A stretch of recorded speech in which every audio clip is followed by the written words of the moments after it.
जय हिंद. Welcome to our channel introvert Rudransh. आज आपलं इतिहासाचं पहिलं लेक्चर राहील. या ठिकाणी आपण pre historic age, proto historic एजबद्दल डिस्कशन करू. तर मी जनरली हिस्ट्रीचं लेक्चर मराठीमध्ये घेणार नव्हतो आणि घेणार पण होतो तर मी मॉडर्न इंडियापासून स्टार्ट करणार होतो, म्हणजे 1857च्या उठावापासून. म्हणजे जे विद्यार्थी ग्रुप बी आणि ग्रुप सीची तयारी करतो ते त्यांच्यासाठी. पण ज्या विद्यार्थ्यांना त्यावरती पण कुठेतरी प्रिपेअर करायचं आहे, त्यासाठी हे लेक्चर इम्पॉर्टंट राहील.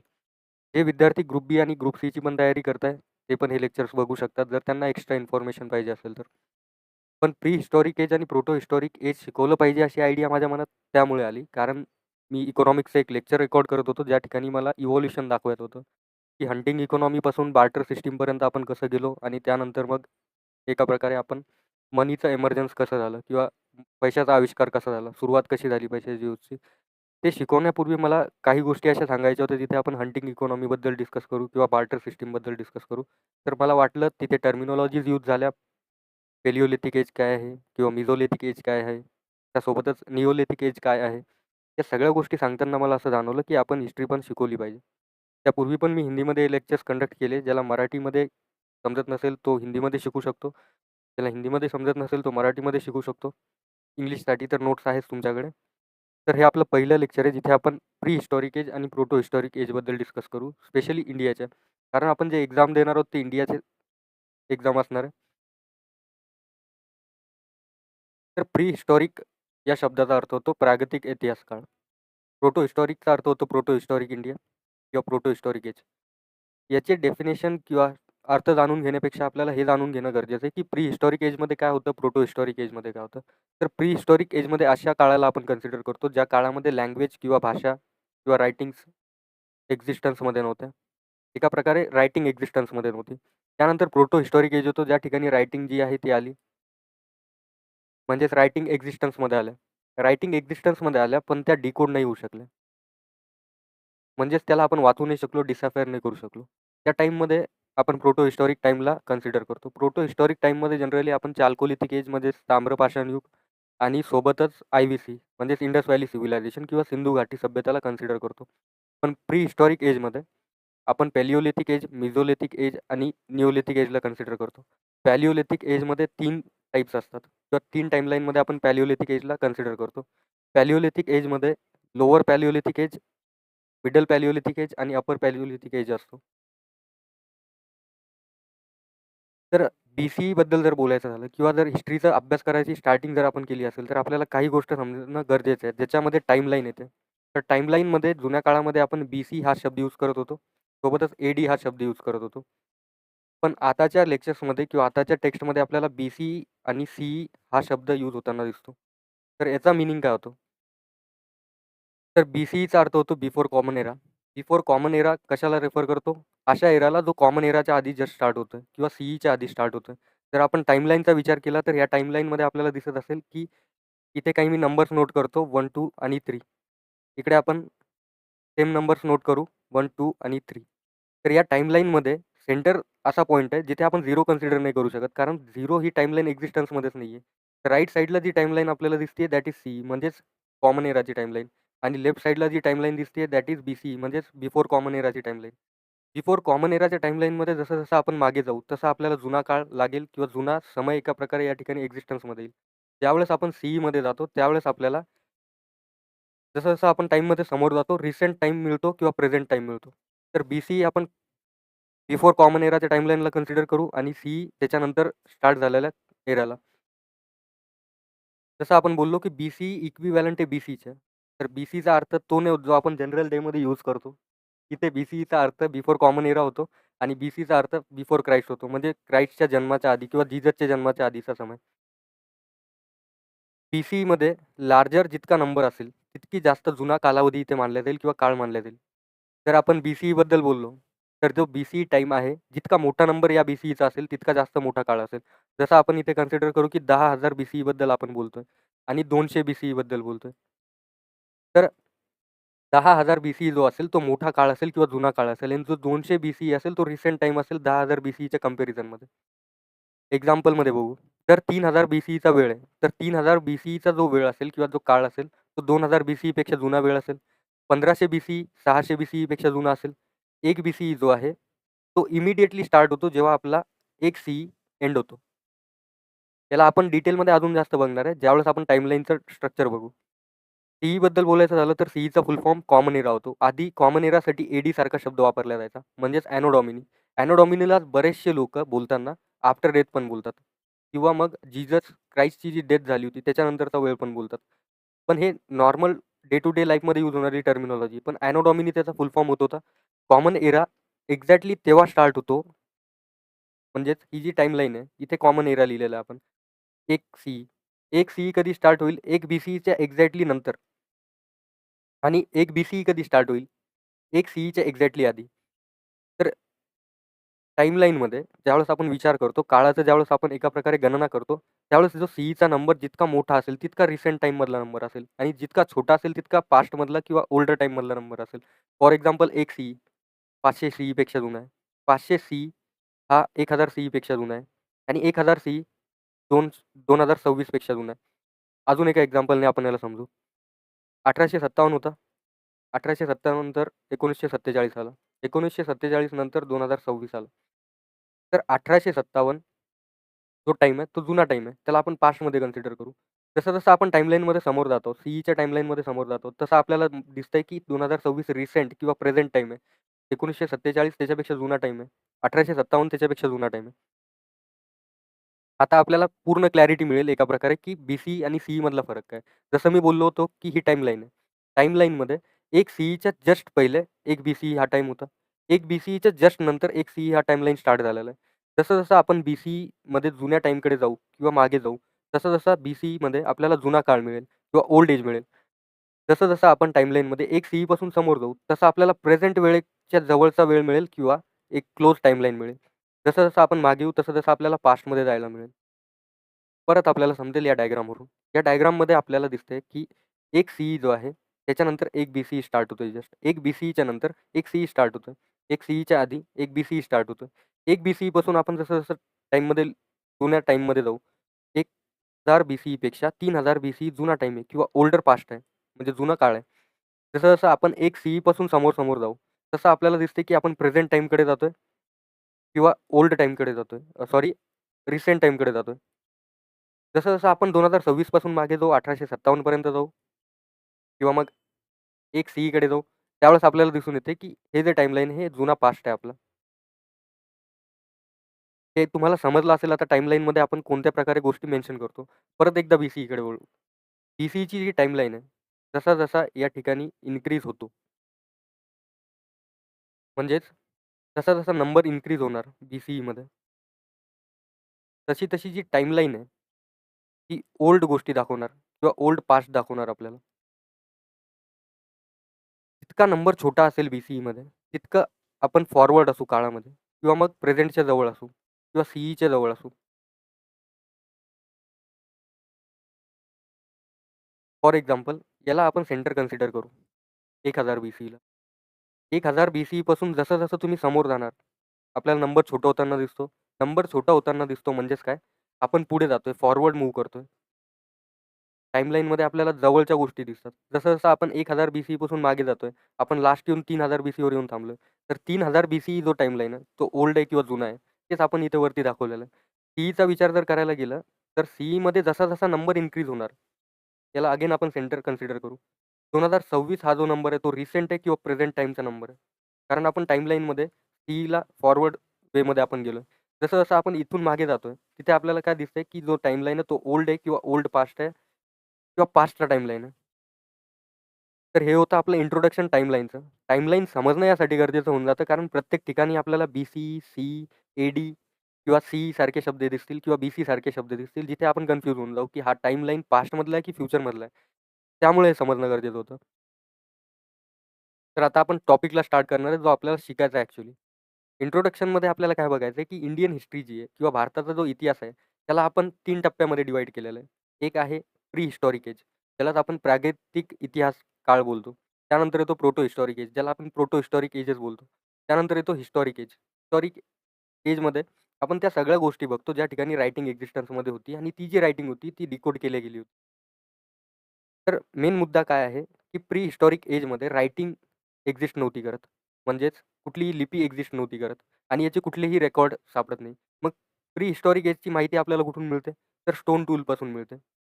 म्हणजेच त्यावेळेस जे स्टोन टूल्स यूज होत होते आणि एक्सकेव्हेशनमध्ये उत्खननामध्ये सापडले, त्याच्यापासून आपल्याला प्री हिस्टॉरिक एजची माहिती मिळते. त्यानंतर प्री हिस्टॉरिक एजची माहिती आपल्याला त्यावेळेसच्या पॉटरीपासून पण मिळते. म्हणजेच आर्टपासून पण मिळते. सोबतच बुरियल्सपासून पण मिळते किंवा फॉसिल्सपासून पण मिळते. त्यासोबतच याची माहिती आपल्याला पेंटिंग्सपासून पण मिळते. त्या काळात जे गुफावर पेंटिंग होत होती, दगडांवर पेंटिंग होत होती, त्याच्यापासून पण मिळते. म्हणजे रायटिंग एक्झिस्ट नव्हती करत, पण पेंटिंगसारख्या गोष्टी एक्झिस्टन्समध्ये आल्या होत्या. तर कधी आल्या होत्या मेसोलिथिक एजमध्ये ते आपल्याला समोर बघायचंच आहे. त्यानंतर येते proto historic age. Proto historic एजमध्ये जी रायटिंग आहे किंवा लिपी आहे ती एक्झिस्ट करत होती. पण त्याला डिकोड नाही केलं गेलं किंवा डिकोड नाही करू शकलो आपण. त्याला वाचू नाही शकलो किंवा डिसायफर नाही करू शकलो. त्यानंतर येते हिस्टॉरिक एज. हिस्टॉरिक एजमध्ये रायटिंग पण एक्झिस्ट करत होती आणि त्याला आपण डिकोड पण करू शकत होतो, वाचू पण शकत होतो. त्यामुळे एका प्रकारे हिस्टॉरिक एजचे एव्हिडन्सेस आपल्याला रिटन फॉर्ममध्ये पण मिळतात आणि आर्किओलॉजिकल फॉर्ममध्ये पण मिळतात. पण हे जे एजेस आहे वरचे 2, प्री हिस्टॉरिक एज आणि प्रोटो हिस्टॉरिक एज, प्रागैतिक इतिहास काळ आणि प्रोटो इतिहास काळ. तर या काळाचे जे एव्हिडन्सेस आहे, ते रायटिंगच्या फॉर्ममध्ये फक्त आपल्याला प्रोटो हिस्टॉरिक एजमध्ये मिळतात. पण ते डिकोड नाही केले जाऊ शकले. आणि प्री हिस्टॉरिक एज जो आपल्याला आजच्या टॉपिकमध्ये बघायचा आहे, त्याच्यामध्ये रायटिंग्स एक्झिस्टच नव्हत्या करत. तो क्लासिफिकेशन कसं करण्यात आलेलं आहे? क्लासिफिकेशन प्री हिस्टॉरिक एजचं पॅलिओलिथिक एजमध्ये, मेसोलिथिक एजमध्ये आणि निओलिथिक एजमध्ये करण्यात आलेलं आहे. आणि प्रोटो हिस्टॉरिक एजमध्ये जसं मी बोललो होतो, की आय-व्ही-सी म्हणजे सिंधू घाटी सभ्यता किंवा इंडस व्हॅली सिव्हिलायझेशन आणि चाल्कोलिथिक एज. चाल्कोलिथिक एजमध्ये पण बरेच कल्चर आहे. ते आपल्याला स्टडी करायचे. त्याच्यासाठी एक वेगळं लेक्चर आहे आणि या लेक्चरच्या एका एंडिंगला मी 2-3 स्लाईड ॲड केल्या फक्त इंट्रोडक्शनसाठी. त्यानंतर येतं Indus valley civilization. Indus valley सिव्हिलायझेशनमध्ये पण बऱ्याचशा सील्स किंवा लिपी आपल्याला दिसल्या. त्या बोस्टो फ्रेडॉन या पद्धतीने लिहिण्यात आल्या होत्या. ते पण आपल्याला बघायचं आहे इंडस व्हॅली सिव्हिलायझेशनच्या लेक्चरमध्ये.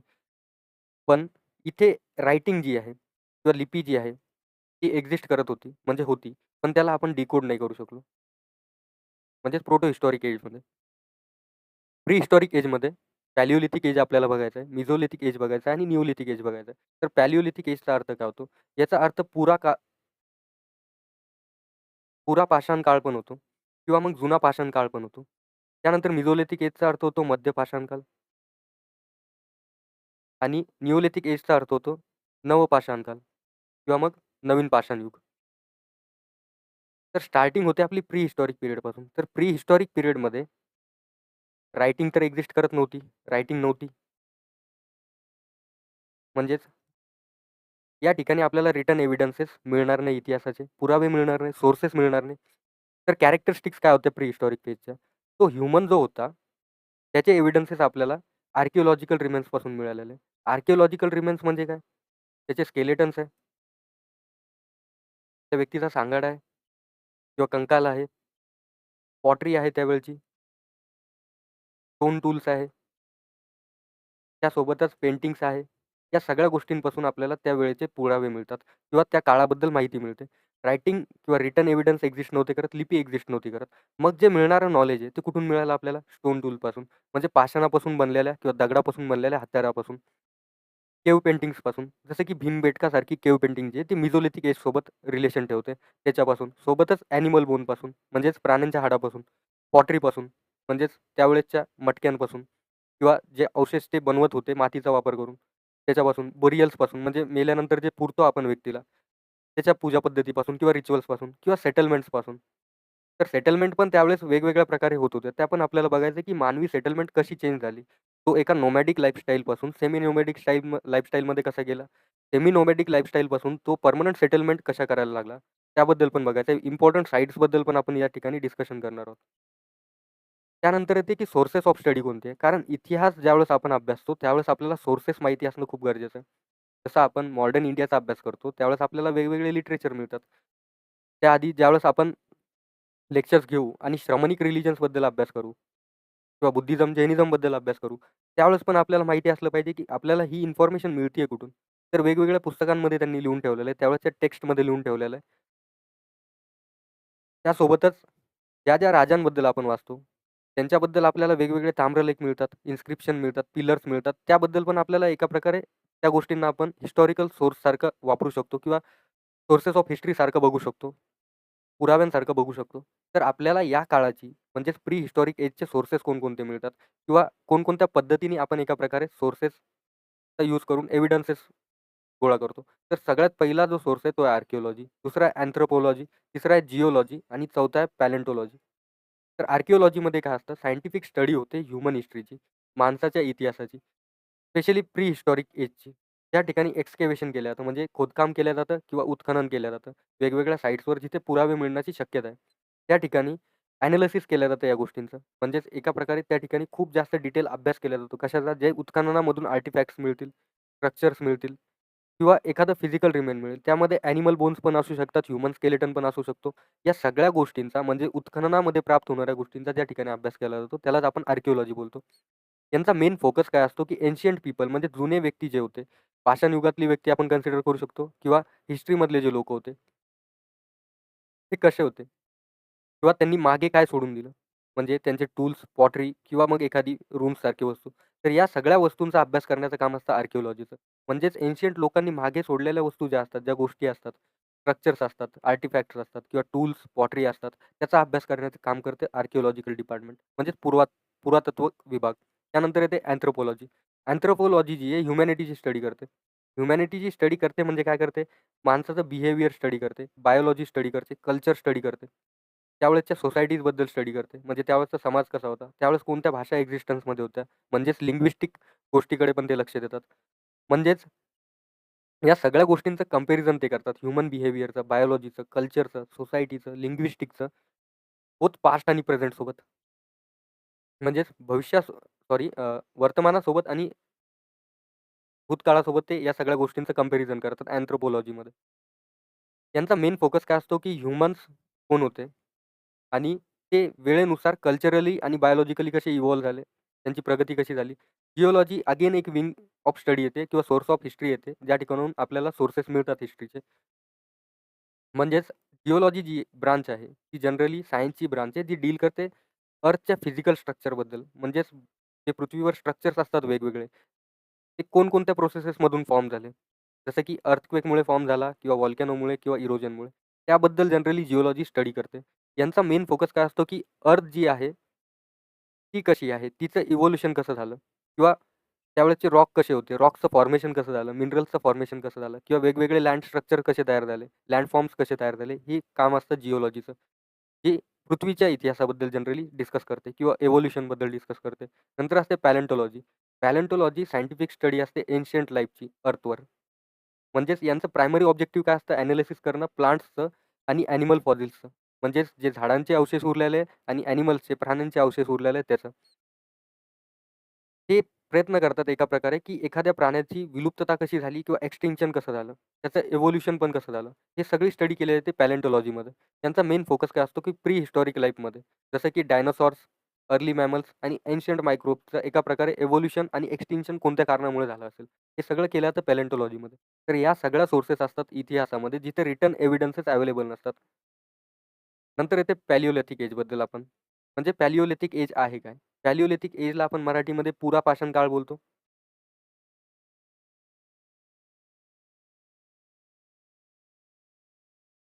किंवा मग जुना पाषाण काळ बोलतो.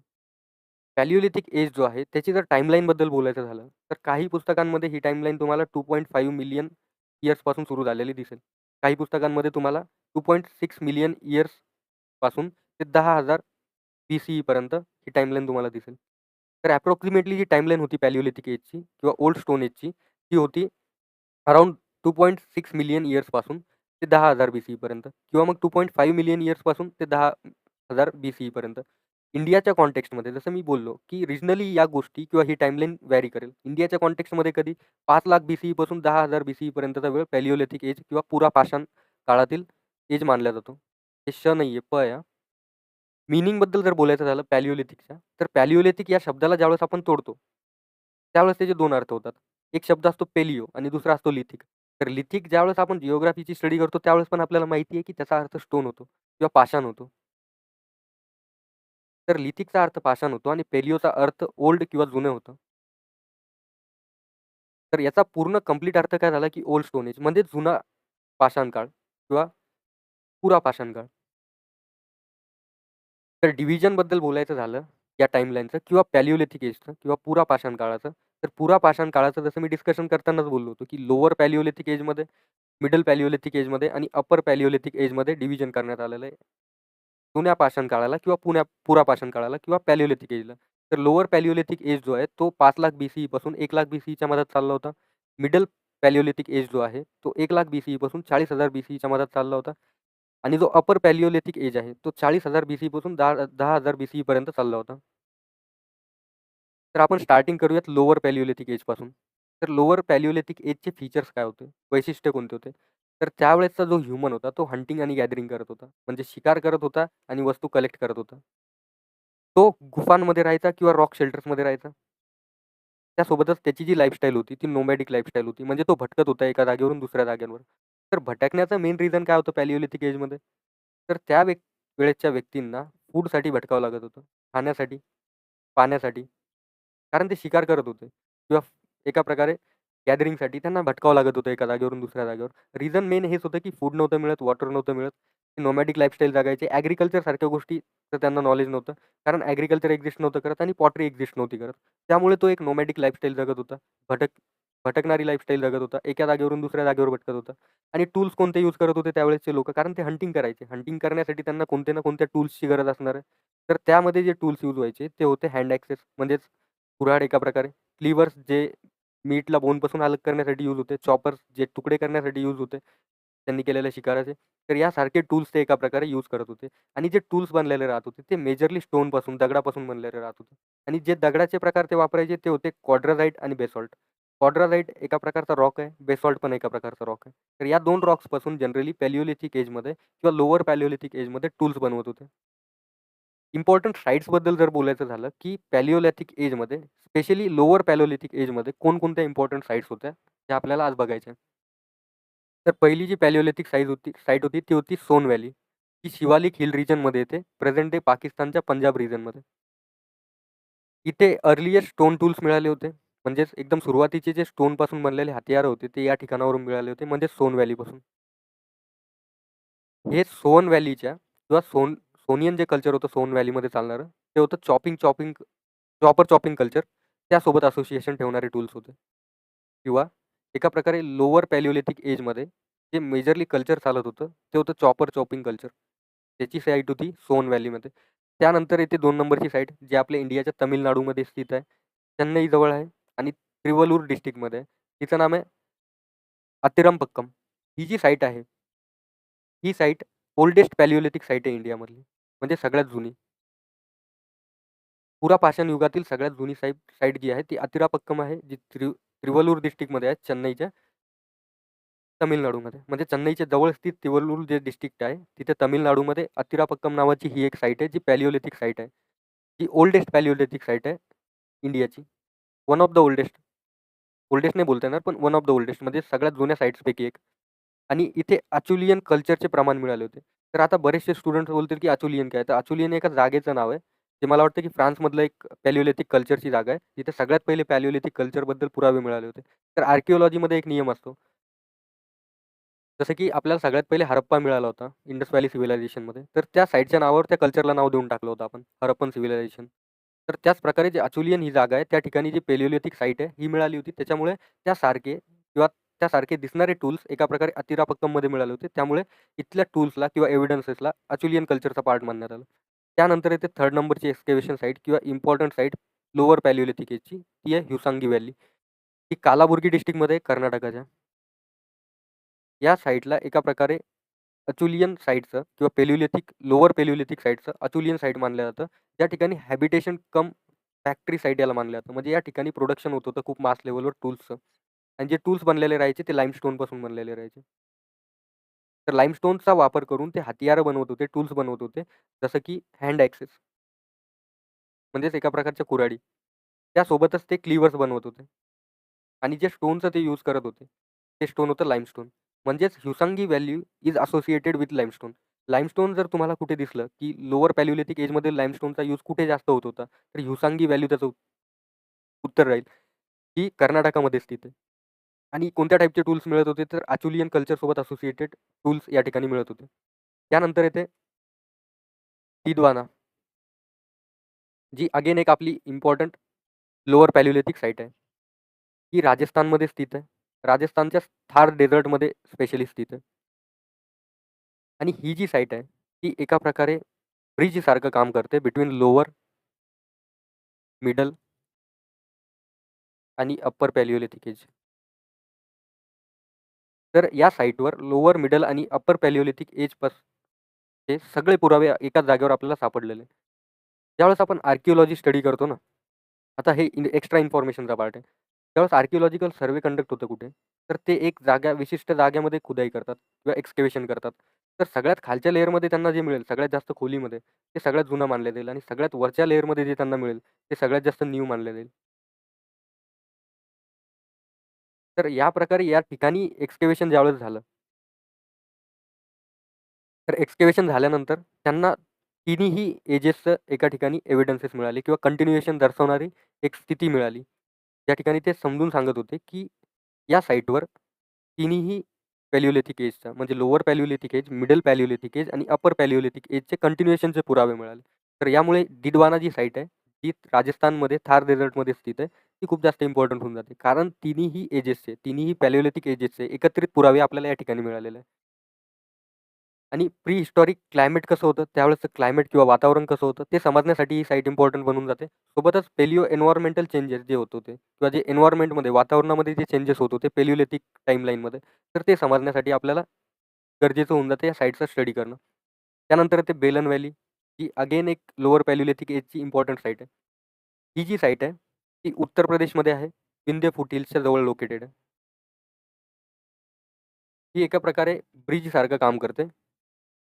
बिटवीन मिझोलिथिक एज आणि निओलिथिक एज.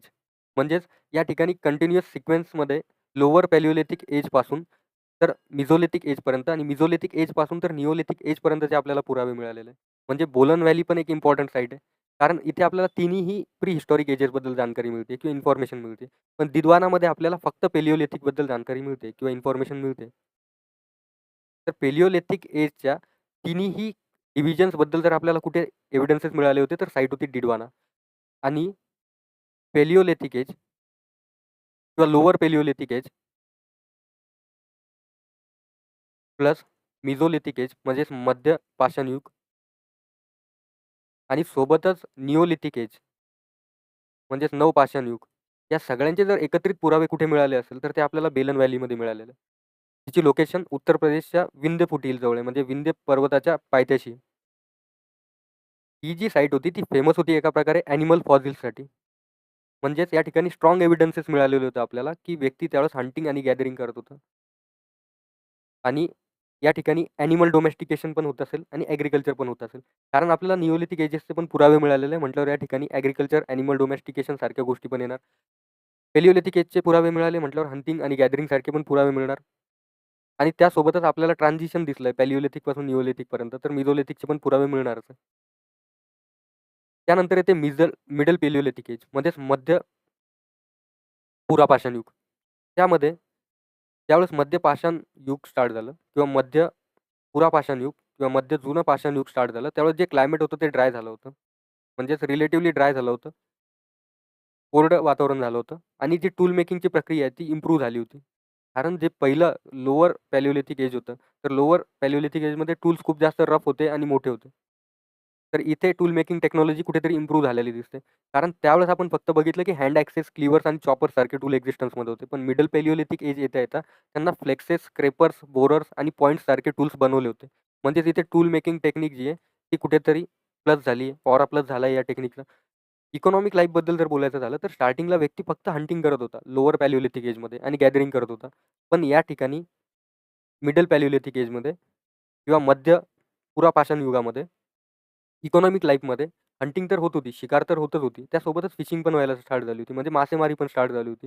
त्यासोबतच गॅदरिंग फ्रुट्स पण स्टार्ट झालं होतं किंवा रूट्स पण स्टार्ट झालं होतं. म्हणजे कंदमूल पण त्यांनी एका प्रकारे एक्स्ट्रॅक्ट करायला स्टार्ट केलं होतं नेचरपासून. इम्पॉर्टंट साइट्स कोणत्या आहे मिडल पॅलिओलिथिक एजच्या? तर मिडल पॅलिओलिथिक एजची इम्पॉर्टंट एक साईट आहे जी महाराष्ट्रामध्ये लोकेटेड आहे. ती आहे नेवासा महाराष्ट्रामधली. त्यानंतर येते नर्मदा व्हॅली म्हणजे नर्मदा नदीचं पात्र. त्यासोबतच तुंगभद्रा नदीचं पात्र. त्यानंतर येतो अपर पॅलिओलिथिक एज. अपर पॅलिओलिथिक एज मिडल पॅलिओलिथिक एज संपल्यानंतर स्टार्ट होतो. फीचर्स कोणकोणते होते, की या ठिकाणी आर्टिस्टिक ॲक्टिव्हिटीजला सुरुवात झाली होती. म्हणजेच या ठिकाणी पेंटिंग सारख्या गोष्टी व्हायला स्टार्ट झाल्या होत्या. पेंटिंगसोबतच यावेळेसचा व्यक्ती आभूषण बनवायला सुरुवात झाली होती. म्हणजे ऑर्नामेंट्स बनायला स्टार्ट झाले होते, दागिने बनवायला स्टार्ट झाले होते. आणि स्टोन टेक्नॉलॉजी जी आहे, ती एका प्रकारे अजून जास्त ॲडव्हान्स झाली होती, मिडल पॅलिओलिथिकच्या कंपॅरिझनमध्ये. आणि जे माणसाचं अपीअरन्स आहे, ते मॉडर्न डे ह्युमनसारखं, होमो सेपियन्ससारखं या वेळेस बनलं होतं. टूल्सबद्दल जर बोलायचं झालं, तर टूल्स जे आहे, ते ब्लेड टूल्स बनले होते, ओरियन्स बनले होते आणि बोन टूल्स. म्हणजेच पहिल्यांदा आपल्याला जर कुठेतरी बोनचा यूज होताना दिसतोय, तर तो अप्पर पॅलिओलिथिक एजमध्ये होताना दिसतोय. म्हणजेच पॅलिओलिथिक एंड होता व्यक्तींनी बोन्सचे पण टूल्स बनवायला सुरुवात केली होती. मेजर डेव्हलपमेंट काय झाले होते, की केव्ह पेंटिंग्स एक्झिस्टन्समध्ये आल्या होत्या. ऑर्नामेंट यूज व्हायला स्टार्ट झालं होतं, म्हणजे आभूषण यूज व्हायला स्टार्ट झालं होतं, ज्वेलरी यूज व्हायला स्टार्ट झाली होती. हंटिंग टेक्निक्स जे आहेत ते इम्प्रूव्ह झाल्या होत्या. कारण आपल्याला टूल्समध्ये इम्प्रूव्हमेंट दिसते, तर हंटिंग टेक्निक्समध्ये पण होणारच आहे. तर एक क्विक कंपॅरिझन. सगळ्यात पहिले ज्यावेळेस आपण लोअर पॅलिओलिथिक एज बघितला, त्यावेळेस आपल्याला जे टूल्स होते, ते स्टोन्सनीच बनलेले दिसत होते आणि स्टोन्ससोबत त्यांचा शेप जो आहे तो जास्त रफ होता. बाकी टूल्सचा पण शेप रफच आहे. पण सोबतच हे जे टूल्स होते ते लिमिटेड होते. जसं की हँड ॲक्सेस होते. हँड ॲक्सेस सोबत क्लिव्हर्स होते. क्लिव्हर्स आणि चॉपर्स होते. हे यूज होते ते लोअर पॅलिओलिथिक एजमध्ये. नंतर मिडल पॅलिओलिथिक एजमध्ये टेक्नॉलॉजी इव्हॉल्व झाली त्यांची टूल मेकिंगची. त्यासोबतच त्यांनी जे टूल्स बनवले, तर त्या टूल्समध्ये त्यांनी फ्लेक्ससारखे टूल्स बनवले, पॉइंटर्ससारखे टूल्स बनवले. त्यानंतर येते अप्पर पॅलिओलिथिक एज. अप्पर पॅलिओलिथिक एजमध्ये आपण काय बघितलं, की अप्पर पॅलिओलिथिक एजमध्ये एक पी जास्त झालं. हे नाही बघितलं. अप्पर पॅलिओलिथिक एजमध्ये आपण ब्लेड टूल्स बघितले, बरियन्स बघितले आणि बोन टूल्स बघितले. म्हणजे पहिल्यांदा कुठेतरी बोन्सचा यूज व्हायला स्टार्ट झाला होता टूल मेकिंगसाठी. ही होती टूल मेकिंगची इव्होल्यूशन. कारण हे इम्पॉर्टंट होऊन जातं एक्झाम पॉइंट ऑफ व्ह्यूने. जितक्या स्लाइडवर मी टूल्स मेन्शन केलेले, ते तुम्ही एज वाईज टेबलच्या फॉर्ममध्ये क्रिएट करून घ्या. नंतर येते होमो सेपियन्स काय? जसं आपण आत्ताच बोललो, की बाबा होमो सेपियन्स जे आहे ते मॉडर्न ह्युमन्स आहे. म्हणजेच आज जसे आपण दिसतो, तसं अपीअरन्स एका प्रकारे त्यावेळेसच्या ह्युमन्सचं दिसायला स्टार्ट झालं होतं. ते होतं अप्पर पॅलिओलिथिक एजच्या आसपास. होमो सेपियन्सचा अर्थ होतो वाईस मॅन, म्हणजेच मेंदू असलेला व्यक्ती. तर मॉडर्न ह्युमन्समध्ये सगळ्यात मोठा डिफरन्स काय होता, की त्यांची जी ब्रेनची कॅपॅसिटी आहे ती वाढली होती. म्हणजे त्यांचे डेव्हलप्ड ब्रेन्स होते, विकसित झालेले मेंदू होते, अनयुज्ड ब्रेन्स नव्हते. तर इम्पॉर्टंट कॅरेक्टरिस्टिक्स काय होते, की लार्जर ब्रेन त्यांची कॅपॅसिटी होती, म्हणजे डेव्हलप त्यांचे ब्रेन झाले होते, मेंदू डेव्हलप झाले होते. सोबतच काय, ते कम्युनिकेट करू शकत होते एकमेकांसोबत त्यावेळेस बेटर वेमध्ये. सोशल कॉर्पोरेशन वाढलं होतं किंवा कॉपरेशन वाढलं होतं. त्यासोबतच आर्टिस्टिक एक्सप्रेशन्स पण वाढले होते. जसं आपण बघितलं, की ते पेंटिंग करायला शिकले होते. पेंटिंग करायला शिकले, त्यासोबतच ऑर्नामेंट्स पण वापरायला लागले. म्हणजेच इथून व्यक्ती बुद्धिमान बनला होता. त्याआधी पण बुद्धिमानच होता. आताचा माहिती नाही कसा आहे, पण त्यावेळेसचा होता. भीमबेटका रॉक शेल्टर्सबद्दल जर बोलायचं झालं, तर हे एक इम्पॉर्टंट एक्सकॅव्हेशन साइट होऊन जाते किंवा इम्पॉर्टंट एव्हिडन्स होऊन जाते, जे एका प्रकारे पॅलिओलिथिक एज किंवा अप्पर पॅलिओलिथिक एजमध्ये बनली होती. भीमबेटकाच्या ज्या गुफा आहेत, तिथे पेंटिंग्स करण्यात आल्या होत्या. आणि या ज्या पेंटिंग्स आहेत, त्या इतक्या चांगल्या पेंटिंग्स आहेत, त्या एक्झिस्ट करतात मध्य प्रदेशमध्ये. भोपाळच्या जवळ जे रायसेन डिस्ट्रिक्ट आहे, तिथे भीमबेटकाच्या गुफा एक्झिस्ट करतात आणि ही एक इम्पॉर्टंट अप्पर पॅलिओलिथिक एजची साईट आहे आणि खूप जुनी साईट आहे. आणि याचा जो शोध केला होता किंवा जी डिस्कव्हरी केली होती, तो शोध केला होता व्ही.एस. वाकानकर यांनी. हिलाच किंवा भीमबेटकाला 2003 मध्ये वर्ल्ड हेरिटेज साईटचा दर्जा देण्यात आला होता, युनेस्को वर्ल्ड हेरिटेज साईटचा. हा पण क्वेश्चन इम्पॉर्टंट आहे. जर सरळ सेवाची तयारी करत असाल, तर येऊ शकतो. होऊ शकते की आपल्या एक्झाम्समध्ये पण येऊन जाईल, ज्याची आपण तयारी करतो. इम्पॉर्टन्स काय होऊन जाते या साईटचं, की ही जी साईट आहे, ती लार्जेस्ट कलेक्शन आहे प्री हिस्टॉरिक रॉक आर्टमध्ये, जे इंडियामध्ये एक्झिस्ट करते. हा पण एक पॉईंट एक्झामसाठी इम्पॉर्टंट होऊन जातो. म्हणजे इंडियामधलं जर लार्जेस्ट कोणतं प्री हिस्टॉरिक रॉकवर केलेली पेंटिंग असेल, तर ती भीमबेटकाच्या गुफामध्ये किंवा केव्हजमध्ये किंवा रॉक शेल्टरमध्ये. एव्हिडन्सेस काय दर्शवतात या ठिकाणी, की कंटिन्युएशन जे झालं ह्युमन ऑक्युपेशनचं, त्याबद्दल या ठिकाणी वेगवेगळ्या गोष्टी डिपिक्ट केलेल्या आहेत. तर कोणत्या गोष्टी डिपिक्ट केलेल्या आहेत ते पण बघून घेऊ. भीमबेटकाच्या केव्हजमध्ये ज्या गोष्टी दर्शवलेल्या आहेत किंवा दाखवलेल्या आहेत, त्या कोणत्या आहे? हंटिंग सीन म्हणजे शिकार होताना, डान्सिंग म्हणजेच नृत्य करताना, वॉरफेअर म्हणजे युद्ध होताना, ॲनिमल्स म्हणजे प्राणी पण त्या ठिकाणी दाखवलेले आहेत त्यांनी. त्यासोबतच सोशल ॲक्टिव्हिटीज म्हणजे सामाजिक ज्या गोष्टी त्या ठिकाणी होत असेल, पूजा पद्धती असेल किंवा रूढी परंपरा असतील, त्या पण त्यांनी तिथे ड्रॉ केलेल्या आहेत. त्यासोबतच जे कलर्स वापरण्यात आले होते गुफाला एका प्रकारे या सगळ्या पेंटिंग्स काढण्यासाठी, त्यामध्ये मेजरली लाल कलर होता, म्हणजेच रेड ऑर्चर कलर होता आणि व्हाईट पिगमेंट होता, म्हणजे पांढरा कलर होता किंवा शुभ्र कलर होता. तर विदर्भात गेले तर ढवळा कलर होता. भीमबेटकाच्या ज्या गुफा होत्या, त्याला आपण काय समजू शकतो, की पॅलिओलिथिक हिस्ट्रीची जी कंटिन्युटी आहे, ते दर्शवणारं हे एका प्रकारे स्थळ होतं. आणि याच टाईममध्ये म्हणजेच अप्पर पॅलिओलिथिक एजमध्येच एका प्रकारे माणसाने फायरचं इन्व्हेन्शन केलं होतं, आगचं इन्व्हेन्शन केलं होतं, जाळाचं इन्व्हेन्शन केलं होतं. तर माणसाने एका प्रकारे फायर कशी पेटवायची तो शिकला लॅटर पॅलिओलिथिक स्टेजेसमध्ये, म्हणजेच अप्पर पॅलिओलिथिक एजमध्ये. त्यासोबतच या फायरचा वापर तो जेवण बनवण्यासाठी करत होता. कारण तो पहिले शिकार करायचा आणि कच्चं मांस खायचा, पण आता तो शिजवून खातोय. सुरक्षा करण्यासाठी स्वतःचा आणि गरमी भेटण्यासाठी.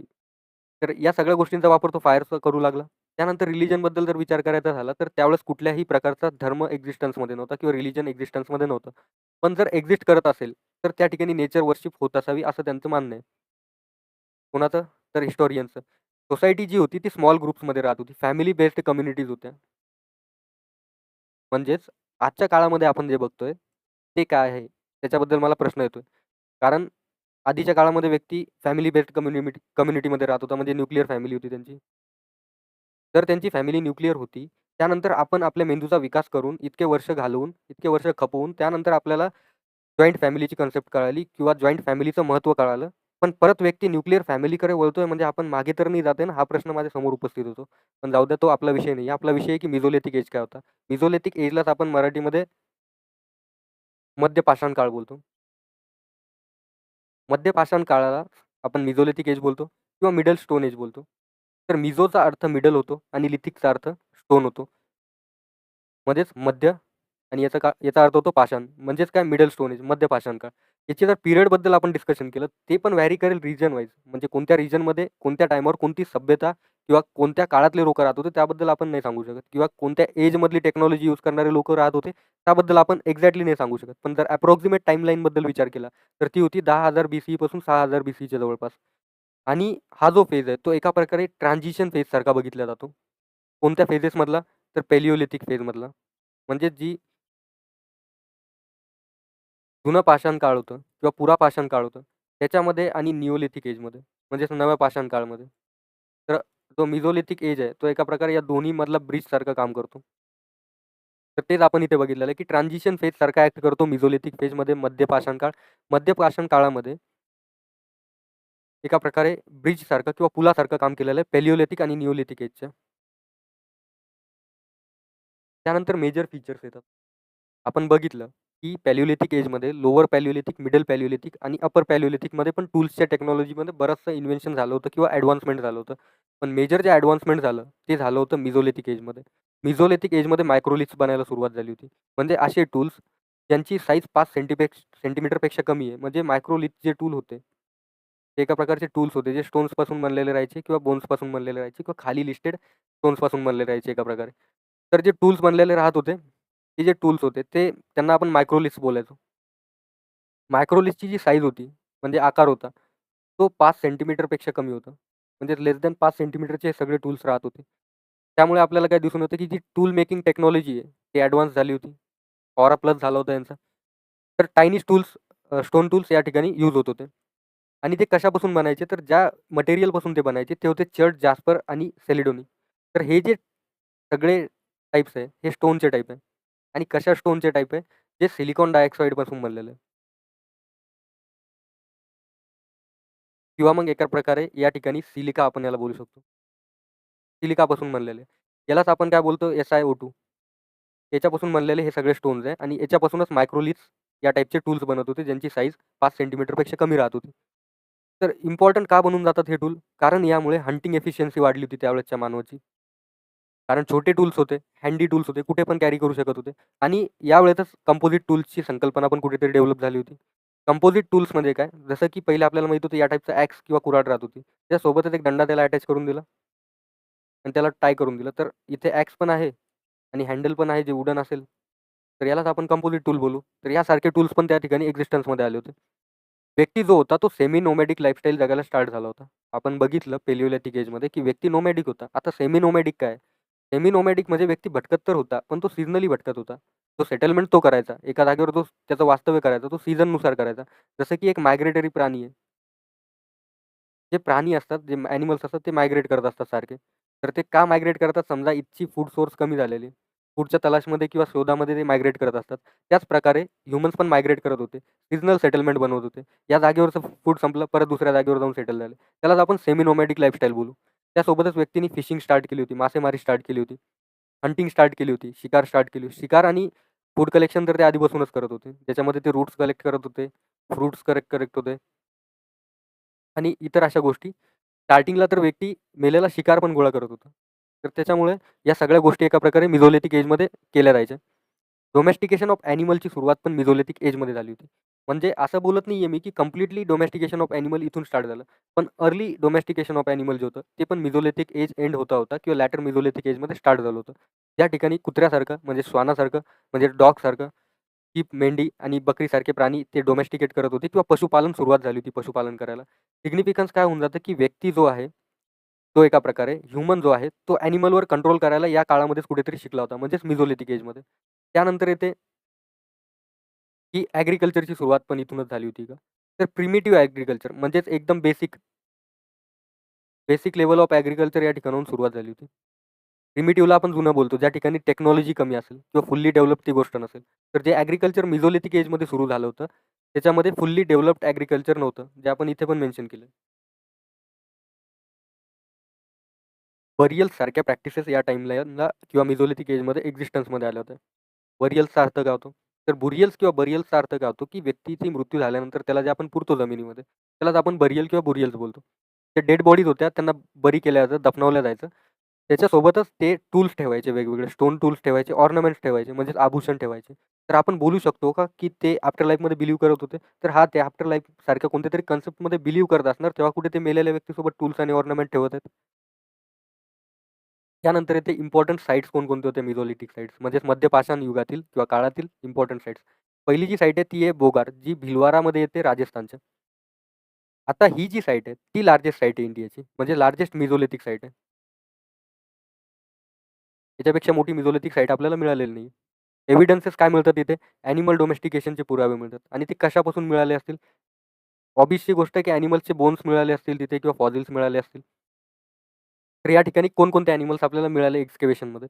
तर हे ॲनिमल्स मिळाले. कॅटल्स मिळाले, म्हणजेच असे पशु जे एका प्रकारे दूध देऊ शकतात. शीप मिळाल्या, मेंढ्या मिळाल्या आणि गोट, बकऱ्या मिळाल्या. त्यानंतर इम्पोर्टंट साईट येते लखनाज, जी मेहसाणमध्ये आहे गुजरातच्या. ही कशासाठी माहिती आहे किंवा कशासाठी प्रसिद्ध आहे? तर ही जी साईट आहे, जी गुजरातमध्ये लोकेटेड आहे लखनाज. तर ह्या साईटवर ह्युमन स्केलेटन मिळालं होतं, म्हणजे मानवाचं कंकाल मिळालं होतं.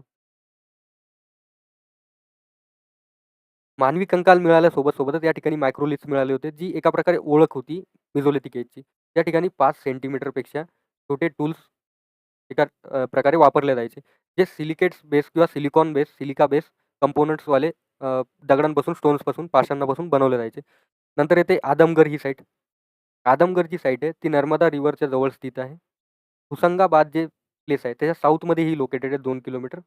तर आदमगड जी साईट आहे, ती साईट पण एक इम्पॉर्टंट साईट आहे, जिचं एक्सकेव्हेशन आर.व्ही. जोशी आणि एम.डी. खरे यांनी केलं होतं.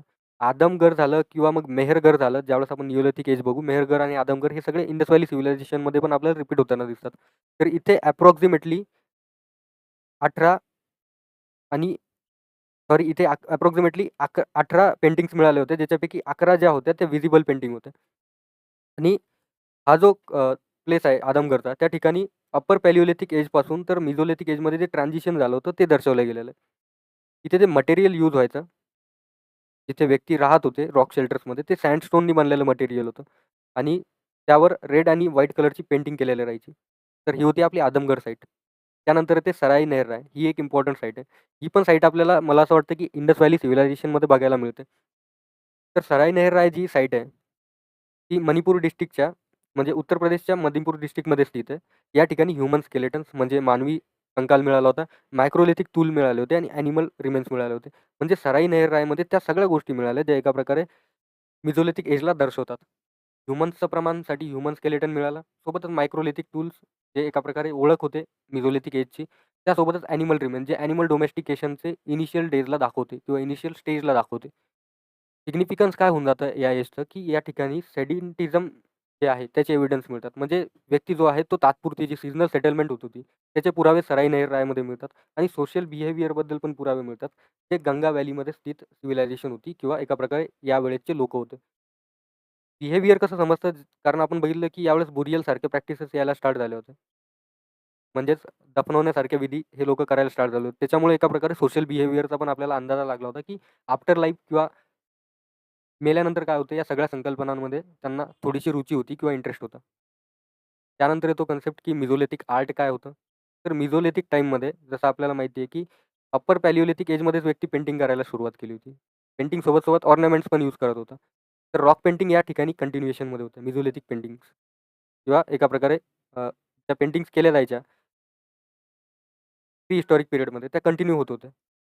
मिझोलिथिक आर्टमध्ये. सोबतच जे पेंटिंग्स होत्या त्यांच्या थीम पण सेमच होत्या, की हंटिंगची थीम आहे म्हणजे शिकार करण्याच्या थीमवर पेंटिंग बनवलेली आहे. डान्स करताना पेंटिंग बनवलेली आहे. रिच्युअल्स म्हणजेच एखाद्या परंपरेची किंवा रूढीची त्या ठिकाणी त्यांनी पेंटिंग बनवलेली आहे. एखाद्या प्राण्याची पेंटिंग त्यांनी बनवलेली आहे. तर यासारख्या पेंटिंग्स मिझोलिथिक आर्टमध्ये इन्क्लुडेड आहे. नंतर येते सगळ्यात सुंदर स्टेज किंवा एज.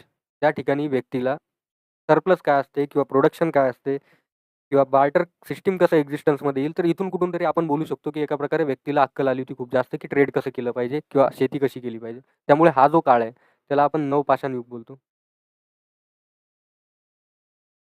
नवपाषाण काळ किंवा नवपाषाण युग त्यालाच आपण निओलिथिक एज बोललेलो आहे. समोरच याला आपण काय बोलू, नवीन स्टोन एज किंवा नवीन पाषाण काळ किंवा न्यू स्टोन एज. याची जी टाईमलाईन होती, ती रिजनली अगेन व्हॅरी करेल.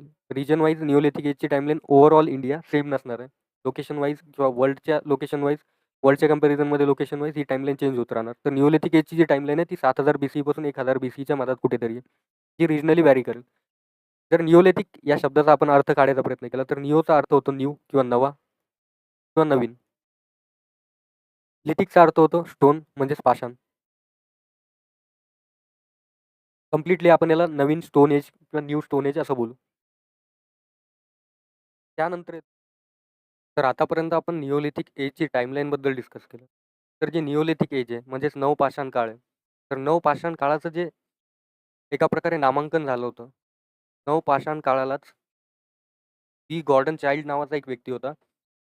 त्यांनी निओलिथिक रेव्होल्यूशन असं बोललंय. तर निओलिथिक रेव्होल्यूशन बोलण्यामागचं मेजर रिझन काय? तर जे निओलिथिक काळ होता किंवा नवपाषाण काळ होता, त्या काळामध्ये व्हीलचं इन्व्हेन्शन झालं होतं. म्हणजेच पॉटरी बनायला सुरुवात झाली होती. पॉटरी बनायला सुरुवात झाली होती. सोबतच या काळामध्ये ॲग्रीकल्चर व्हायला स्टार्ट झालं होतं.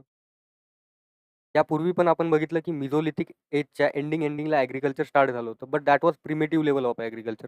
म्हणजेच असं ॲग्रीकल्चर ज्या ठिकाणी डेव्हलपमेंट जास्त नसेल किंवा एकदम सुरुवातीचं ॲग्रीकल्चर स्टार्ट झालं होतं. त्यानंतर आपण बघितलं, की ॲग्रीकल्चर जे स्टार्ट झालं, त्यासोबतच ॲनिमल डोमेस्टिकेशन पण होत होतं. म्हणजेच प्राण्यांचं पालन एका प्रकारे पशुपालन पण त्या ठिकाणी स्टार्ट झालं होतं. ॲनिमल डोमेस्टिकेशन झाल्यामुळे आणि ॲग्रीकल्चर ॲडव्हान्स लेव्हलवर झाल्यामुळे त्यावेळेसचा जो व्यक्ती होता, तो सेमी नोमॅडिक लाईफस्टाईलवरून सरळ पर्मनंट सेटलमेंटमध्ये राहायला स्टार्ट झाला होता.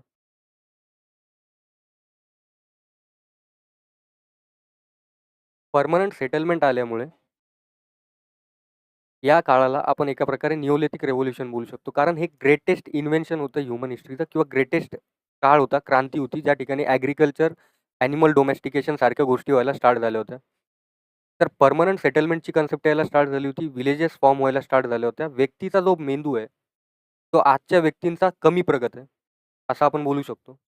कारण सारखे-सारखे जर तुम्हाला एक गोष्ट सांगून समजत नसेल, तर तुमचा मेंदू कुठे आहे तुम्हाला माहिती आहे ती गोष्ट.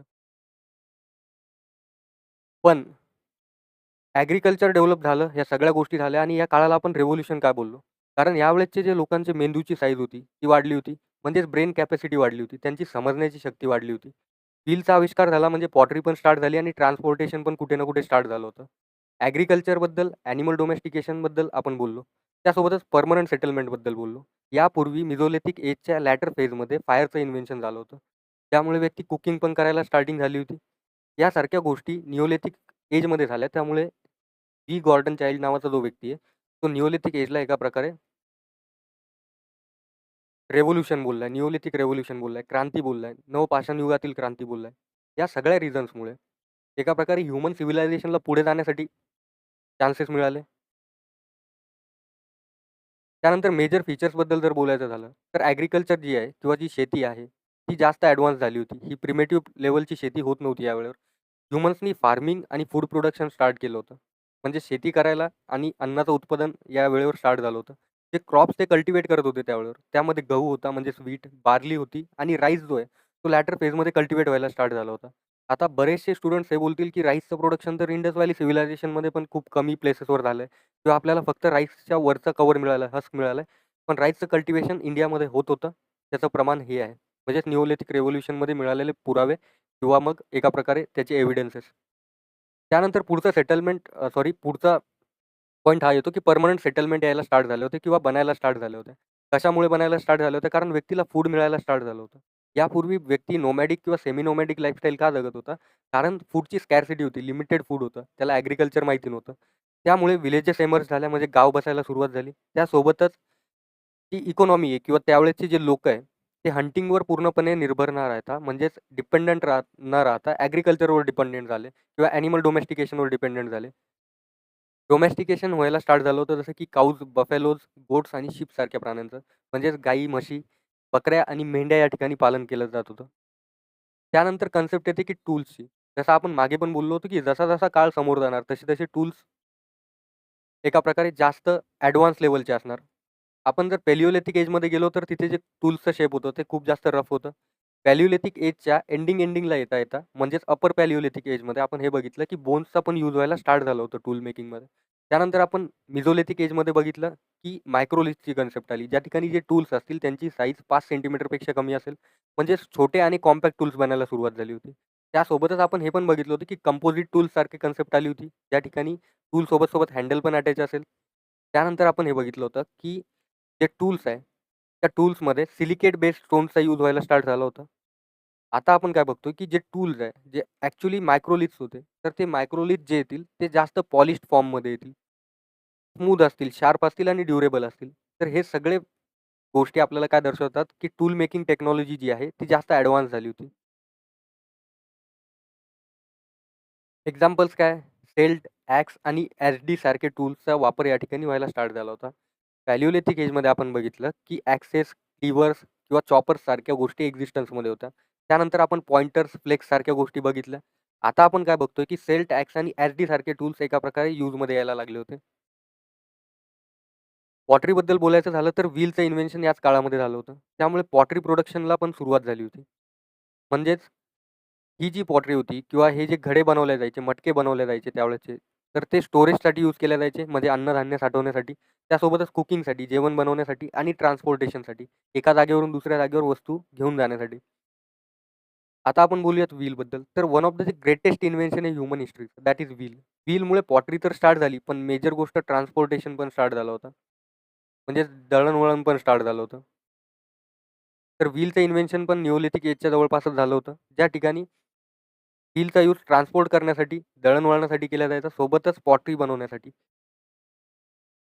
आणि या गोष्टीमुळेच म्हणजेच व्हीलच्या आविष्कारामुळेच एका प्रकारे इकॉनॉमिक डेव्हलपमेंटला सुरुवात झाली होती. म्हणजेच आर्थिक प्रगतीला सुरुवात झाली होती, असं आपल्याला बोलता येईल. नंतर येते विविंग. विविंगची सुरुवात झाली होती म्हणजे कपडे बनायला सुरुवात झाली होती. कपड्यांचं प्रोडक्शन स्टार्ट झालं होतं. लोकांनी कपडे बनवायला सुरुवात केलं होतं. कॉटनपासून मेजरली त्यावेळेसचे कपडे बनायचे. म्हणजेच त्यावेळेसचा जो माणूस होता, तो आजच्या माणसापेक्षा जास्त प्रगत आहे असं आपण बोलू का? तर काही टर्म्समध्ये किंवा काही पॉइंट ऑफ व्ह्यूमध्ये तो व्यक्ती आपल्या जागेवर बरोबर होता. कारण जशी व्यक्तीला अक्कल आली, म्हणजेच आपण हेच बोललो ना स्टार्टिंगला, की निओलिथिक एजमध्ये व्यक्तीचा ब्रेन डेव्हलप व्हायला स्टार्ट झाला होता. तर मेंदूचा विकास होतोय आणि तो सगळ्यात पहिले आपले कपडे झाकण्याचा किंवा आपलं वस्त्र आणि कपडे अंग झाकण्याचा प्रयत्न करतोय आणि आजचा माणूस जो आहे, जो पैसा आल्यानंतर किंवा बुद्धी वाढल्यानंतर एका लेव्हल ऑफ मॅच्युरिटीला रीच झाल्यानंतर जर ते कपडेच काढत असेल, तर मग तोच व्यक्ती आपल्यापेक्षा हुशार आपण बोलू शकतो. असो, तो आपला मुद्दा नाहीये. मुद्दा काय आहे, की त्या व्यक्तीनी विविंग करायला स्टार्ट केली होती. कॉटनचे ते कपडे बनवायला त्यांनी सुरुवात केली होती. सोसायटी जी आहे त्यावेळेसची, ती फॅमिलीजवर बेस्ड होती. फॅमिलीला खूप जास्त इम्पोर्टन्स द्यायचे. ते परिवाराला खूप जास्त इम्पोर्टन्स द्यायचे. विलेजचं फॉर्मेशन स्टार्ट झालं होतं. गाव बसायला सुरुवात झाली होती आणि कम्युनिटी लीडरशिप सारख्या गोष्टी एक्झिस्टन्समध्ये यायला सुरुवात झाली होती. म्हणजेच जे विलेजेस आहे त्यांचे हेड्स पण असतील. इम्पोर्टंट निओलिथिक साइट्सबद्दल जर बोलायचं झालं, तर मी बोललो होतो पूर्वीच, की मेहरगढ़ एक साईट येईल निओलिथिक एजमध्ये किंवा निओलिथिक साईट येईल.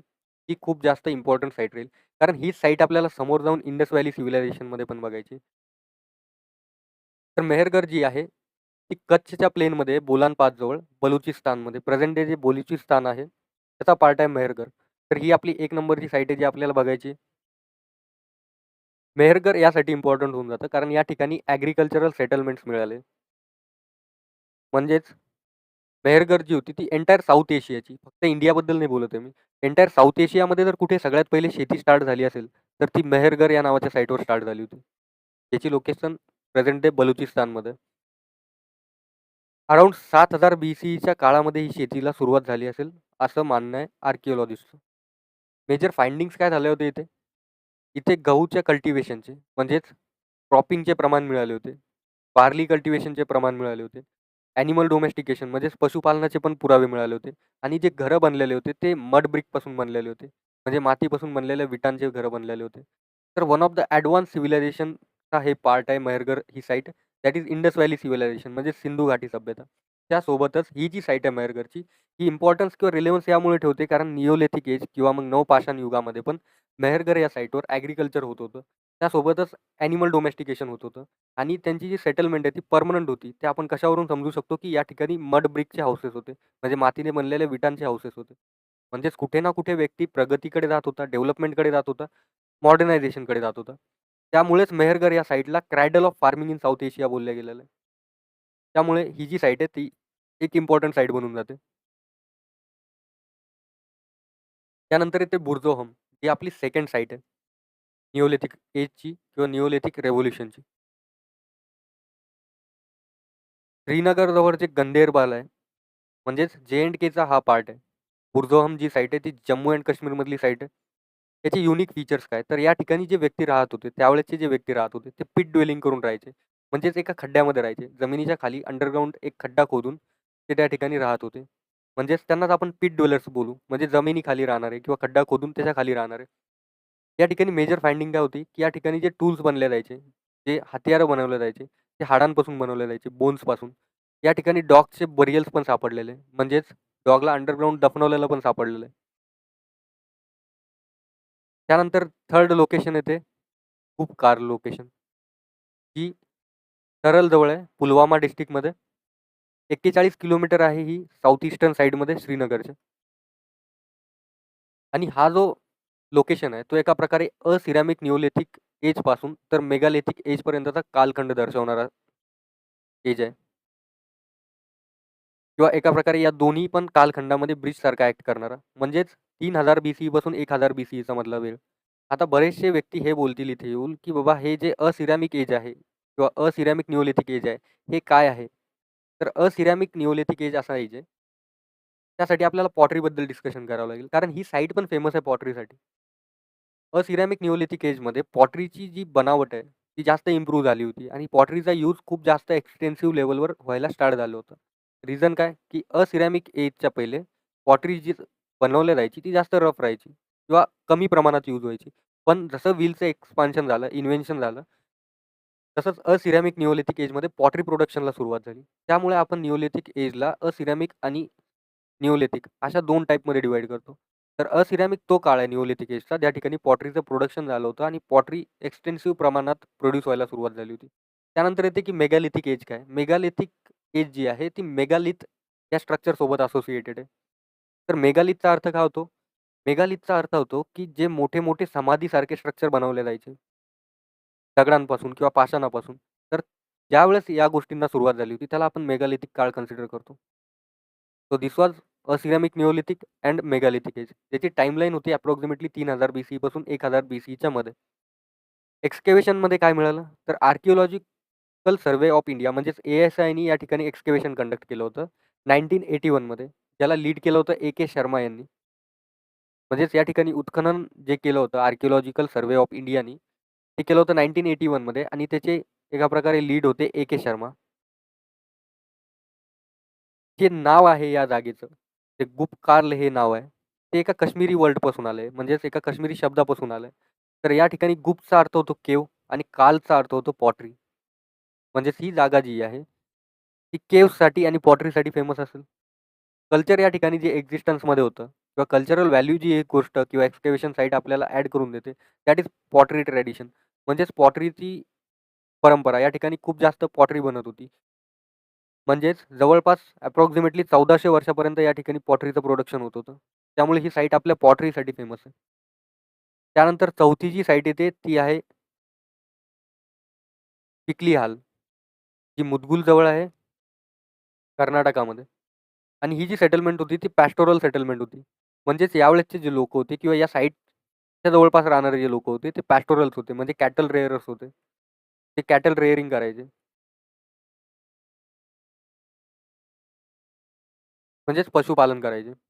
त्यानंतर जी साईट येईल आपली ती आहे चिरांड. सारण डिस्ट्रिक्टमध्ये आहे ही, बिहारमध्ये. या ठिकाणी हाडांचे टूल्स मिळाले होते, म्हणजेच बोन टूल्स मिळाले होते आणि शेतीचे प्रमाण मिळाले होते, ॲग्रिकल्चरचे प्रमाण मिळाले होते. त्यानंतर आपली नेक्स्ट साईट आहे गावजाली हाडिंग. ही जी साईट आहे, ही आसाममध्ये एक्झिस्ट करते आणि ही साईट आपल्या पॉलिश स्टोन टूल्ससाठी फेमस होती. म्हणजेच पॉलिश केलेल्या मायक्रोलिथसाठी. तर इथे आपला टॉपिक संपलाय. पण आपल्याला कंपॅरिझन करायचं आहे, की तिन्ही काळामध्ये कोणकोणत्या डिफरन्सेस होत्या किंवा कोणकोणत्या गोष्टी एक्झिस्ट करत होत्या. पॅलिओलिथिक एजमध्ये म्हणजेच पुरा पाषाण काळामध्ये किंवा जुन्या पाषाण काळामध्ये व्यक्ती जो आहे तो नोमॅडिक लाईफस्टाईल जगत होता. म्हणजे भटकत होता फूडच्या तलाशमध्ये किंवा सर्चमध्ये. त्यानंतर मिझोलिथिक एजमध्ये म्हणजे मध्य पाषाण काळामध्ये सेमी नोमॅडिक लाईफस्टाईल व्यक्ती जगत होता. त्यानंतर येते निओलिथिक काळ म्हणजेच नवपाषाण युग. नवपाषाण युगामध्ये व्यक्तीच्या ज्या सेटलमेंट होत्या त्या परमनंट होत्या. म्हणजेच व्यक्ती एका जागेवर राहून थांबत होता. त्या ठिकाणी परमनंट सेटलमेंट्स बनवत होता. विलेजेस सारखी संकल्पना एक्झिस्टन्समध्ये आली होती. फॅमिली बेस्ड सिस्टमला जास्त महत्त्व होतं. नंतर इकॉनॉमीबद्दल जर बोलायचं झालं किंवा इकॉनॉमिक ॲक्टिव्हिटीबद्दल जर बोलायचं झालं, तर हंटिंग मेजर इकॉनॉमिक ॲक्टिव्हिटी पॅलिओलिथिक एजची. म्हणजे त्या ठिकाणी शिकार केला जायचा. सोबतच गॅदरिंग पण केली जायची, म्हणजे कलेक्शन केलं जायचं फिरून-फिरून जंगलामध्ये. त्यानंतर येतो मिझोलिथिक एज. मिझोलिथिक एजमध्ये हंटिंग तर होतच होती, पण सोबत-सोबत हर्डिंगला पण सुरुवात झाली होती. म्हणजेच ॲनिमल डोमेस्टिकेशनच्या इनिशियल सुरुवात मिझोलिथिक एजपासून झाली होती. ॲग्रिकल्चर पण स्टार्ट झालं होतं, पण एकदम प्रिमिटिव्ह लेव्हलवर किंवा छोट्या स्केलवर. त्यानंतर निओलिथिक एज येतं. निओलिथिक एजमध्ये ॲग्रिकल्चर तर स्टार्ट झालंच होतं. सोबत-सोबत ॲनिमल डोमेस्टिकेशनला पण सुरुवात झाली होती. आणि ॲग्रिकल्चर, ॲनिमल डोमेस्टिकेशनमुळे फूड शॉर्टेज कमी झाला. सेल्फ सफिशियंट बनले लोकं. त्यामुळेच परमनंट सेटलमेंटला यायला सुरुवात झाली. त्यानंतर येते टूल्सबद्दल, की पॅलिओलिथिक एजमध्ये ते टूल्स यूज केले जायचे. ते क्रूड होते किंवा रफ शेपचे होते, मोठे होते साईजमध्ये. या ठिकाणी जे टूल्स यूज केले जायचे, ते पण इव्हॉल्व झालेले आहे. आपल्याला माहिती आहे, की लोअर पॅलिओलिथिक एजमध्ये म्हणजेच लोअर पुरापाषाण काळात जे टूल्सची साईज होती ती जास्त होती. त्यासोबतच जे टूल्स वापरले जायचे, त्यामध्ये क्लिव्हर्स होते, ॲक्सेस होत्या, चॉपर्स होते. त्यानंतर आपण बघितलं, की बोन्स टूल्सचा पण यूज व्हायला स्टार्ट झाला. म्हणजे हाडांच्या टूल्सचा पण यूज व्हायला स्टार्ट झाला अपर पॅलिओलिथिक एजमध्ये. त्यानंतर जसं आपण मिझोलिथिक एजमध्ये जातो, मिझोलिथिक एजमध्ये मायक्रोलिथची कन्सेप्ट आली. म्हणजे असे टूल्स जे सिलिकेट्सपासून बनलेले असतील किंवा सिलिकापासून बनलेले असेल. त्यासोबतच या टूलची जी साईज होती ती 5 सेंटीमीटरपेक्षा कमी होती. फर्दर ज्यावेळेस आपण निओलिथिक एजमध्ये जातो, तर निओलिथिक एजमध्ये आपल्याला पॉलिश टूलची संकल्पना दिसते. म्हणजे जे मायक्रोलिथ्स आहेत ते फर्दर पॉलिश फॉर्ममध्ये येणार, जास्त शार्प येणार. तर आपण या ठिकाणी ॲक्सेस सारखे किंवा एस-डी सारखे टूल्स बघितले. मिझोलिथिक एजमध्ये आपण परत काही टूल्सचं ॲडिशन बघितलं. म्हणजे असे टूल्स पॉइंटर्स सारखे किंवा फ्लेअर सारखे यासारख्या टूल्सचा यूज आपण मिझोलिथिक एजमध्ये होताना बघितलं. त्यानंतर पॉटरीबद्दल बोलायचं झालं, तर पेलिओलिथिक एजमध्ये पॉटरी एक्झिस्ट नव्हती करत. मिझोलिथिक एजमध्ये लिमिटेड प्रमाणात पॉटरीचा यूज होत होता. पण निओलिथिक एजमध्ये एक्सटेन्सिव्ह प्रमाणात पॉटरीचा यूज होत होता. निओलिथिक एजमध्ये पण आपण हे बघितलं, की असिरॅमिक जो निओलिथिक एज आहे, असिरॅमिक निओलिथिक एजमध्ये पॉटरीचा यूज निओलिथिक एजच्या कंपॅरिझनमध्ये पण जास्त होता. रिझन काय? व्हीलचा इन्व्हेन्शन झाला होता, चाकाचा आविष्कार झाला होता. डोमेस्टिकेशनबद्दल बोलायचं झालं किंवा पशुपालनाबद्दल बोलायचं झालं, तर पॅलिओलिथिक एजमध्ये पशुपालन होत नव्हतं.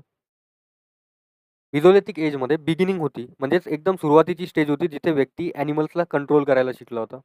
निओलिथिक एजमध्ये आल्यावर डेव्हलप्ड फॉर्ममध्ये ॲनिमल डोमेस्टिकेशन होऊ लागलं. त्याचंच रिझन होतं परमनंट सेटलमेंट. सेटलमेंट्सबद्दल जर बोलायचं झालं तर पॅलिओलिथिक एजमध्ये पुरापाषाण काळात टेम्पररी सेटलमेंट होत्या. कारण व्यक्ती हंटिंग आणि गॅदरिंग करत होता. एखाद्या मायग्रेटरी स्पेसिससारखा फूडसाठी भटकत होता एका जागेवरून दुसऱ्या जागेवर. मिझोलिथिक एजमध्ये सीझनल सेटलमेंट व्यक्ती करायला स्टार्ट केली होती. म्हणजेच व्यक्ती एखाद्या मायग्रेटरी स्पेसिससारखा सीझन संपल्यावर फूडच्या तलाशमध्ये किंवा सर्चमध्ये एका प्रकारे एका जागेवरून दुसऱ्या जागेवर भटकत होता. म्हणजेच या ठिकाणी सेमी नोमॅडिक लाईफस्टाईल होती. या ठिकाणी नोमॅडिक लाईफस्टाईल होती. त्यामुळे सेटलमेंट सीझनल किंवा टेम्पररी होत्या. त्यानंतर निओलिथिक एज येते. निओलिथिक एजलाच आपण काय बोललोय, की रेव्होल्यूशन झालं होतं यावेळेस. एक क्रांती झाली होती. कशामुळे? कारण ॲग्रिकल्चर आणि ॲनिमल डोमेस्टिकेशन झालं होतं. तर या गोष्टींमुळे जे सेटलमेंट आहे, ते पर्मनंट स्वरूपाच्या झाल्या होत्या. त्यानंतर येतो, की व्हीलचं एक्झिस्टन्स किंवा आविष्कार पॅलिओलिथिक एजमध्ये झाला होता का? तर पॅलिओलिथिक एजमध्ये किंवा पुरापाषाण काळात व्हील नव्हतं किंवा त्याचं एक्झिस्टन्सच नव्हतं, आविष्कार नव्हता झाला. मेसोलिथिक एजमध्ये पण व्हील किंवा चाकाचा आविष्कार नव्हता झाला. निओलिथिक एजमध्ये चाकाचा आविष्कार झाला, म्हणजे व्हीलचा आविष्कार झाला. डिस्कव्हरी ऑफ व्हील नंतर पॉटरी आणि ट्रान्सपोर्टेशन इझी झालं. त्यामुळेच आपण निओलिथिक एजला निओलिथिक रेव्होल्यूशन बोललोय. त्यानंतर येतो proto historic period. Proto historic पिरियडचा अर्थ काय होतो, की असा ऐतिहासिक काळ ज्या ठिकाणी रायटिंग एक्झिस्ट करते, म्हणजे लिपी एक्झिस्ट करते. पण या लिपीला आपण डिकोड नाही करू शकलो. म्हणजेच रायटिंग एक्झिस्ट करत होती. स्क्रिप्ट जी होती ती अनडिसेफाईड आहे. म्हणजे त्याला आपण डिकोड नाही करू शकलेलो. अशा काळाला आपण प्रोटो हिस्टॉरिक एज बोलतो किंवा प्रोटो हिस्टॉरिक पिरियड बोलतो. यामध्ये इंडस व्हॅली सिव्हिलायझेशन सारखी सभ्यता आहे, प्रगत सभ्यता आहे. म्हणजेच यालाच आपण हरप्पा संस्कृती बोलतो किंवा सिंधू घाटी सभ्यता बोलतो. याचे बरेचसे नाव आहे जे आपल्याला बघायचे इंडस व्हॅली सिव्हिलायझेशनच्या टॉपिकमध्ये, जो याच्यानंतर येईल. म्हणजे चाल्कोलिथिक एज नंतर येईल. ताम्रपाषाण युगाच्या लेक्चर नंतर येईल. सोबतच आपण या ठिकाणी चाल्कोलिथिक एजला पण बघतो. म्हणजेच ताम्रपाषाण काळ. या टायमावर पण स्क्रिप्ट किंवा लिपी एक्झिस्टन्समध्ये होती, पण त्याला पण आपण डिसाफायर नाही करू शकलो किंवा डिकोड नाही करू शकलो. चाल्कोलिथिक एजमध्ये स्टोनच्या टूल्स सोबत कॉपरचा पण यूज होत होता टूल्स बनवण्यासाठी. त्यामुळे त्याला आपण ताम्रपाषाण काळ बोललोय. कॉपरचा अर्थ होतो तांबा आणि स्टोनचा अर्थ होतो पाषाण. त्यामुळेच आपण याला चाल्कोलिथिक एज बोलतो. याची जी टाईमलाईन होती ती 3000 BCE पासून 700 BCEच्या जवळपास होती. याचे मेजर फीचर्स काय होते, की यावेळेस स्टोनसोबत कॉपरचा यूज व्हायला स्टार्ट झालं होतं टूल्स बनवण्यासाठी. ॲग्रीकल्चर डेव्हलप्ड फॉर्ममध्ये होतं. पॉटरी जी होती ती फ्लरिश करत होती. खूप जास्त प्रमाणात पॉटरीचा यूज व्हायला स्टार्ट झाला होता किंवा बनवायला सुरुवात झाली होती. प्रोडक्शन स्टार्ट झालं होतं. विलेज सेटलमेंट जे आहे ते एक्सपांड करत होतं. सोबतच जे कल्चर्स आपल्याला स्टडी करायचे असतात कॅल्कोलिथिक एजमध्ये, ते आहेत आहार culture, Malwa culture, Jorwe culture आणि कायाथा कल्चर.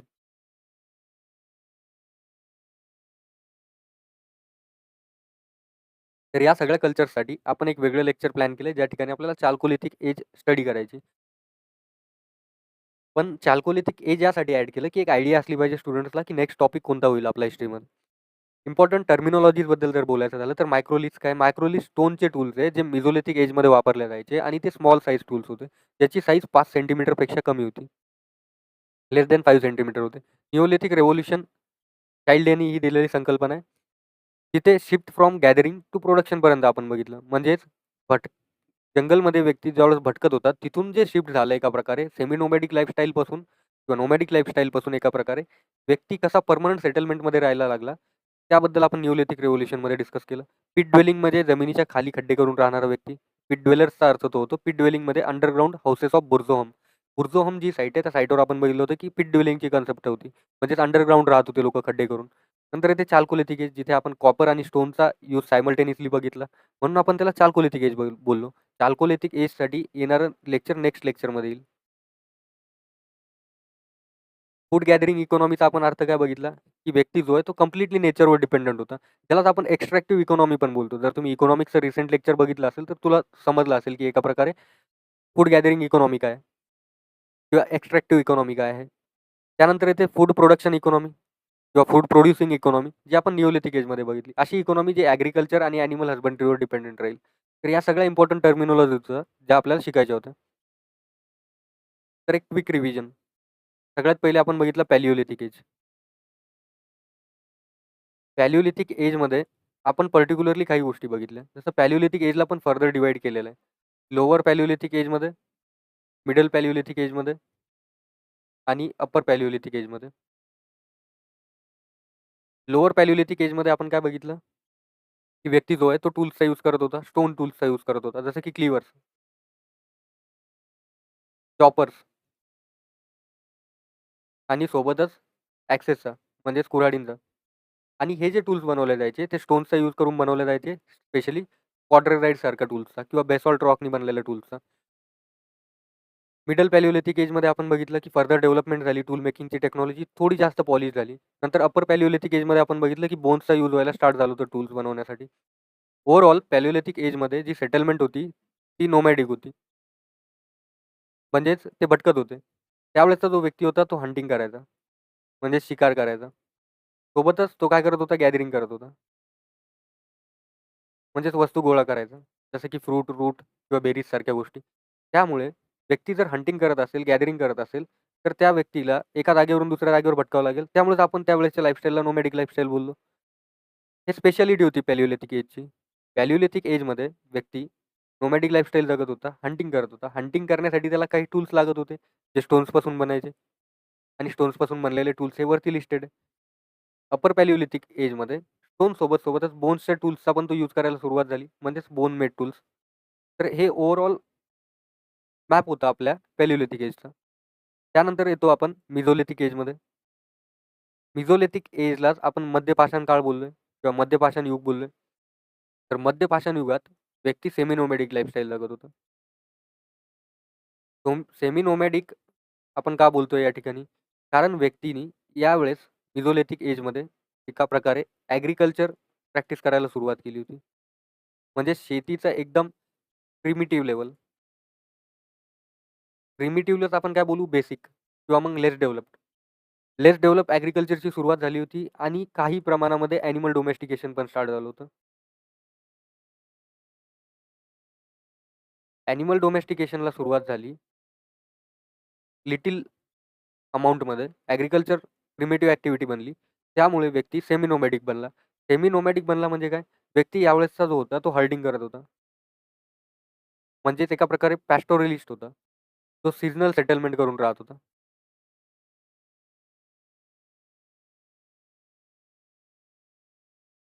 सीझनल सेटलमेंट असल्यामुळे एका प्रकारे व्यक्तीला आपण हर्डिंग करणारा व्यक्ती बोलू किंवा कॅटल रेअरर बोलू. तो सेमी नोमॅडिक लाईफस्टाईल जगतो. सेमी नोमॅडिकलाच आपण सीझनल सेटलमेंट बोलू. मेन रिझन काय होतं यामागचं? व्यक्तीने जर शेती जरी शिकलेली असली किंवा ॲनिमल डोमेस्टिकेशन जरी तो करायला सुरुवात केली होती मिझोलिथिक एजमध्ये, तरी पण तो व्यक्तीचं जे ओव्हरऑल डेव्हलपमेंट होतं, ॲग्रीकल्चरल डेव्हलपमेंट किंवा ॲनिमल डोमेस्टिकेशनच्या लेव्हलवर डेव्हलपमेंट ते कमी प्रमाणात झालं होतं. त्यामुळे व्यक्ती सीझनल सेटलमेंटमध्ये राहत होता. व्यक्ती कंप्लीटली हंटिंगवर डिपेंडंट नव्हता. पण व्यक्ती फूडच्या तलाशमध्ये किंवा सर्चमध्ये एका जागेवरून दुसऱ्या जागेवर जात होता. त्यामुळे यावेळेस सीझनल सेटलमेंट्स होते किंवा व्यक्ती सेमी नोमॅडिक लाईफस्टाईल जगत होता. हंटिंगसाठी जे टूल्स यूज व्हायचे त्याची टेक्नॉलॉजी अजून ॲडव्हान्स झाली होती. टूल्स जसं की मायक्रोलिथचं इंट्रोडक्शन याच काळात झालं होतं. मायक्रोलिथचा अर्थ काय होतो, की 5 सेंटीमीटरपेक्षा कमी साईज असणारे टूल्स. त्याचा पण वापर मिझोलिथिक एजमध्येच झाला होता. मिझोलिथिक एजमध्ये काही नवीन टूल्स एक्झिस्टन्समध्ये आले होते किंवा त्यांचा शोध लागला होता एका प्रकारे. टूल्स असे ज्यांच्या दोन्ही साइडनी ब्लेड्स असतील किंवा मग पॉइंटर्ससारखे टूल्स यावेळेस यूज व्हायला स्टार्ट झाले होते. त्यानंतर येतो निओलिथिक एज. निओलिथिक एजमध्ये आपण बघितलं, की जो व्यक्ती आहे, तो पर्मनंटली सेटलमेंट करून राहत होता. पर्मनंटली सेटल करत होता म्हणजे काय? गावं बसायला सुरुवात झाली होती. विलेजेसचं फॉर्मेशन व्हायला स्टार्ट झाली होती आणि मेजर रिझन एकच होतं, ॲग्रीकल्चर. ॲग्रीकल्चर जे आहे ते जास्त डेव्हलप्ड बनलं होतं. प्लस ॲनिमल डोमेस्टिकेशन पण जास्त डेव्हलप्ड फॉर्ममध्ये या ठिकाणी प्रॅक्टिसमध्ये आलं होतं. या 2 कारणांमुळे पर्मनंट सेटलमेंट बनायला सुरुवात झाली होती. ते टूल्स यावेळेस यूज होत होते. ते टूल्स जास्त पॉलिश्ड होते. म्हणजे टूल मेकिंग टेक्नॉलॉजी पण वाढली होती. याच काळामध्ये व्हीलचं इन्व्हेन्शन झालं होतं. म्हणजे चाकाचा आविष्कार झाला होता. त्यामुळे पॉटरी वाढली. म्हणजेच पॉटरीचं प्रोडक्शन वाढलं. त्यासोबतच ट्रान्सपोर्टेशन ईझी झालं. म्हणजे दळणवळण ईझी झालं.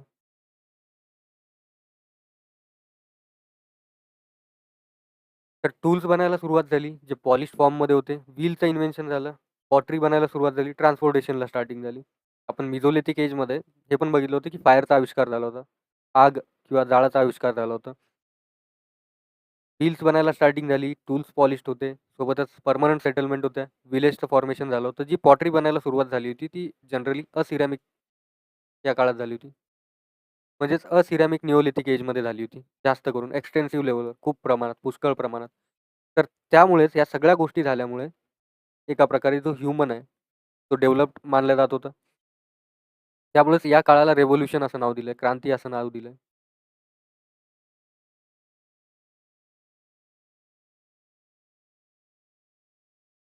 यांनी तर हे होतं आपलं टोटल लेक्चर. ज्या ठिकाणी आपण पॅलिओलिथिक एज कव्हर केला, मेसोलिथिक एज कव्हर केला, सोबतच निओलिथिक, असिरॅमिक निओलिथिक, मेगालिथिक एज आपण कंप्लीटली बघितलेलं आहे. आता आपलं जे नेक्स्ट चॅप्टर राहील ते राहील ताम्रपाषाण काळातील, म्हणजेच चाल्कोलिथिक एजमधील. So thank you for listening me. जय हिंद.